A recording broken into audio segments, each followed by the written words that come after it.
Dhiira sadii ta'anii halkan natti taphachaa bulu.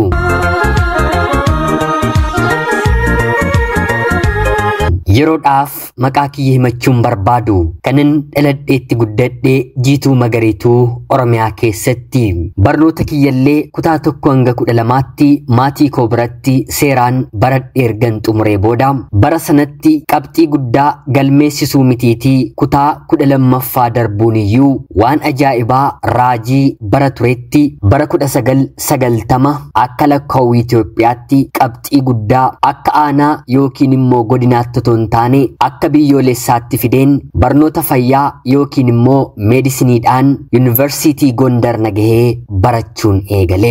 Haatii fi abbaan koo yeroo sanatti namoota qabeenya gurguddaa qaban jireenya magaalaattis qanansiisanii kan nu guddisanidha.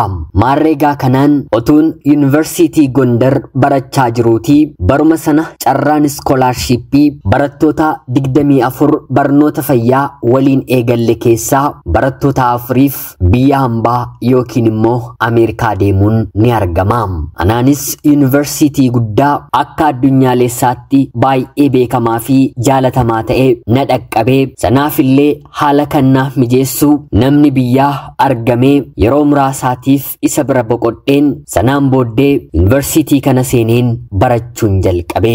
Maalis yoo ta'e biyya ormaadhaatii biyya ormaa kanatti dubartii ta'anii immoo cimanii hanga dhumaatti deemuun wanta nama barbaachisuuf namumti beekamtiidhaan maatiin wal na barsiisanii ofitti na fudhatee haalota garaagaraa naaf mijeesse kuni yeroo garaagaraatti magaalaan ani baradhu dhufee ayizoo jabaadhu naan jechuun na jajjabeessee ana biraatii deebi'u jalqabe.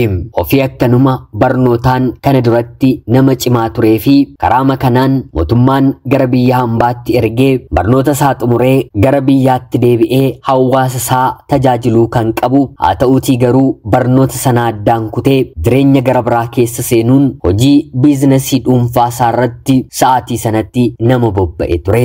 Tarii nama du'e kaasanii hamachuun ulfaataadhaatii namni kun yeroo ammaa kanatti boqoteera. Yeroo sanatti biyya yookiin immoo magaala jiraatu keessatti namni kun mana bitatee kanfaltii manaallee ofirraatii xumuree jireenya gaarii nama jiraachuu jalqabedha. Haa ta'uutii garuu gaa'illi akkanatti dubbatetti si'a 3 yaale kan inni yaales namootuma adii yookiin immoo faranjoota biraa ture. Dhumarratti haadha manaasaa sadaffaa waliin erga walirraatii adda bahaniiti ani gara biyya sanaatiin godaane. Haadha manaa 3 fuudhus haa ta'uutii garuu dhala tokkollee hin arganne. Jaalalli inni dhala godhachuuf qabus adda ture. Maarree ani isatti nan heerumaa miti abjuudhaanuu isa waliin halkan tokko nan bulaa guyyaa tokko yaadeen hin beeku. Namni kun umriidhaan nama anaan dhalchuu danda'u rifeensi irraa dhume boorciinsaa dhiitaa ta'e gonkumaa karaa kamiiniyyuu waliin ta'uu kan nuti hin dandeenyedha. Haa ta'uutii garuu carraa jireenyaaf namatti hin erginiitii guyyaa tokko barnoota baradheen qayyabachaa ooleen hiriyoota waliin barannu waliin gara daandiitti baheen taphachaa kokkolfaa otoo hin jiru konkolaataan poolisoota baqachuun saffisaan imalaa jiru humna cimaadhaan anatti bu'uun miilli kiyya gara fuulduraatti tarkaanfachaa jiru battaluma cabsee hospitaalan galee. Namni na beeku namni nani beeku hiriyoota na waliin barataniin alatti nama kana dhawaan na ta'eef na hawaamaa jedheen yeroon waammadhu fiigee bakka hin jirutti naaf dhufee hospitaala mootummaan na yaalchisu keessaa na baasee gara hospitaala dhuunfaa magaala inni jiraatutti na geessee miila koo na wal'aanu eegalee. Deemsi jireenyi koo fashalaa'uun yookiin immoo kufuun balaa konkolaataa kana booddeetii eegala. Lafeen koo kan miila bitaa gubbaarraas gajjallaarraas cabee foon qofti walitti qabdee otuu akka biyya keenyaa ta'ee battalumatti miilli kan citu kan ture. Haa ta'uutii garuu ispeeshaalistoonni gurguddoon biyya kana keessa waan jiraniif homaa rakkoon qabu obsa fudhata malee lafeen kun deebi'uu ni danda'a jedhanii maallaqa barbaachisu gaafatanii innis yeroo sanatti illee maallaqa guddaa kan ta'e akka biyya keenyaatti immoo bara sana toon taane bara kanallee manaa fi konkolaataa maallaqa namaaf bituu danda'uun mana yaalaatti baatii 6 deddeebisuun maatii kiyya homaa hin yaadda'inaa jechuun na wal'aansisaa ture. Turtii baatii 6 booddee jilbi koo fedhii kiyyaatiin abboomamuu eegaleem. Bakka kanatti nyaataa fi kunuunsa sochii guddaa gochuu dhiisuu wanta barbaachisuuf barnoonni kiyyas yeroo makanatti addaan citee mana jireenyaa nama kanaatti jireenya koo dabarsuun jalqabeem. Namni kun mana jireenyaa mataa isaanii qaba. Maddiitti immoo namoonni adii yookiin immoo faranjoonni lama kireeffatanii kan jiraatanis kan inni kireessu ni jira. Nama kana waliin jechuun nama biyya koo kana waliin galgala ni dhugu, ni aarsu, ni utaalu, ni sirbu kan isaan hin goone tokkollee hin jiru. Maali yaa Waaqayyo, biyya kana immoo maaltu jira jedheen isa jaarsi utaalu ajaa'ibsiifadheen baay'ee na dinqisiise. Haa ta'uutii garuu wal'aansi nama kanaa booddee irratti gara biraatti jijjiiramuun namoota kana waliin namni kun wal ta'uun amma immoo akka miilla isheetti bu'een baatii 6 hin wal'aanneef mucaa kana naaf qabaa jechuun miila koo isa na dhukkubu fi isa fayyaa namoota mana sana jiraniitiin qabsiifatee dirqiidhaan wal qunnamtii saalaa na waliin raawwachuu eegaleem. Baay'ee natti ulfaata tureem. Maal ta'a bara jireenya koo keessatti carraa barnootaa kana argachuun dhabeera ta'e jedheen of abaareem. Sana qofaa mitiim. Hiriyoonni isaa maaliree si qofaa dhaaree nuyis qabnee deddeebisaa turre jechuun dabareedhaan halkan na iyyisiisu jalqabaniim. Biyya hambaa deemeen waggaa tokko yeroo hin guunne keessatti daandiin jireenya koo barnootarraatii gara dhiphinaa fi boo'ichaatti jijjiirameem. Sana qofaa mitiim. Yeroo nanitti barnoota kiyyaa wiizdroo guutuu guyyaansaa wanta na jalaa darbeef barnootatti illee deebi'uu hin dandeessun jedhameem. Kunis gadda otoo hin taane mardoo jireenya koo isa gara biraanatti ta'eem. Yeroo kanarraatii kaasee namni kunii fi hiriyoonni isaa dubartoota gara biraallee kanfalanii diidaa fidanii dhufuun halkan na fuulduratti wanta dhaloonni si'a kana moobaayiliirraatii ilaalu wal qunnamtii saalaa jibbisiisaa ta'e raawwachuu jalqabanii. Wanta isaan irratti raawwatanii na fuulduratti argisiisan oolee otoon buliin guyyoota biraa immoo gara kiyyatti darbuun haalan taaneen ana waliinis ciisuu eegalanii. Ani manaatii taak tokkollee gadi ba'uu hin danda'u. Miila kee gonkumaa hin sochoosiin jedhameera. Sibiilli anatti hidhames ni jira. Barri sun anaaf bara baay'ee ulfaataadha. Otuma nan badan jedhee garatti hin badu hin qabu. Namni hin beeku tokkollee hin jiru. Namni kun yoo barbaade kana hundayyuu ana ta'eenii silaa yoo na caccabdee daandiirra jirtaa. Mootummaan magaala akkanaatti si gateera. Ani garuu maallaqa doolaara hamma kanaa sitti baaseen si yaalchisaa jira. Kana gochuun sitti ulfaateetii jechuun fincaanillee asii gadi narratti firfirsuun natti fincaa'a. Yaalarra otoo jirru maaloo yoo dandeessa ta'e gara biyyaatti na galchin jedheeni. Baay'een kadhadheem. Innis yoo gara biyyaatti galtee rakkoon miila keetti deebi'uu ni danda'a. Biyya galtee immoo haacitu jedhamuu keerra asuma na waliin jiraachuu si wayyanaan jedheem. Yeroo kanatti ani haa ta'u biyya galeen maatii koo ija isaanii argeen miili kiyya anarraatii haacitu kana ni barbaadu mana kana keessaa bahuudha jedheen gaafadheeni. Yeroo kana namni kun mana kana keessaa bahuu miti guyyaa 2 walitti fufinsaan mana yaalaa deemuu dhiisuun maal akka ta'e sittin argisiisanaan jedhee torban tokkoof mana yaalaa otoo hin deemiin manuma keessa na tursiise. Miili koo kan fooyya'aa ture natti deebi'uun na gubuu na iyyisiisuu na maraachuu eegalee. Xiqquma yoo socho'e sibiilli qaama koo keessaa foon koo kukkutaa. Lafee koo suphamaa jiru battala cabsaa. Kanaan dhukkubbii isaa dadhabeen maaloo du'uufin jedhaa yookiin miila koo narraa kuchisiisi yookiin immoo na wal'aansisi jedheen hin gaafadheeni. Yeroo kanatti namni kun tole jedhee geesse na wal'aansisee baatii 6tti naaf socho'ee waggaa tokkotti hanga tokko lafa ejjechuuf yaalii godheen waggaa 2ffaarratti garuu miili koo guutummaa guutuutti naaf fayyee. Rabbiif galanni haa ta'u. Haa ta'uutii gaa yeroo kanatti namni kun ati magaala kana jiraachuuf eeyyama waggaa 2 olii waan hin qabaanneef tarii mana kana keessatti poolisiin illee yoo si arge yakkamtuu waan si godhuuf haadha manaa kiyya ta'uun dirqama keetinaan jechuun haadha manaa isaa na godhee formiiwwan gugguutamuu qabanis na guuchisiisee hiriyoota isaa kana lamaan irree ofirraatii baase. Anisaaf haadha manaa ta'uun koo filannoo gara biraa waan hin qabneef biyya kana keessatti garatti hin galagalu akkatti hojiin hojjetamu tokkollee waan hin beekneef barnootaallee na barsiisi jedhee jennaan lakki biizinasii kiyya naaf hordoftaa ani sadarkaa hanga kanaatti baradheen hiyyummaa malee waggaa amma kana magaala kana keessa taa'een wantiin dabaladheeru hin qabu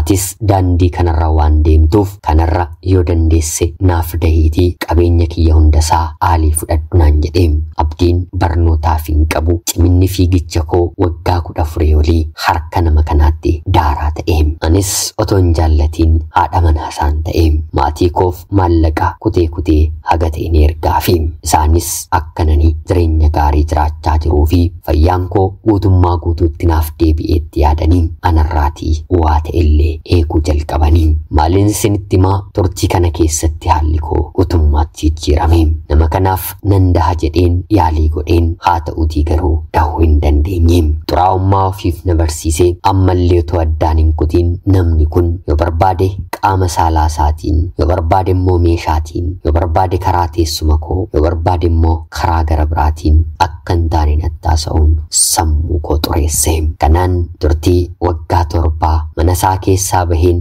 sa'aatii tokkoofillee diida otoo hin turiin waliin hin dabarse. Turtii waggaa 7 booddee rabbi na gargaaree namni kun sukkaarrii fi dhiibbaa dhiigaansaa baay'ee ol ka'uun dhiigni sammuu isaa keessatti karaa bitaa dhangala'aa. Baruma sana mana yaalaa geessamee sammuunsaa baqaqsamee dhiigni keessa jiru keessaa yaasifamee gara baatii 2 koomaa yookiin immoo haala hin dubbanne keessa ture. Booddee irratti garuu dammaqaa.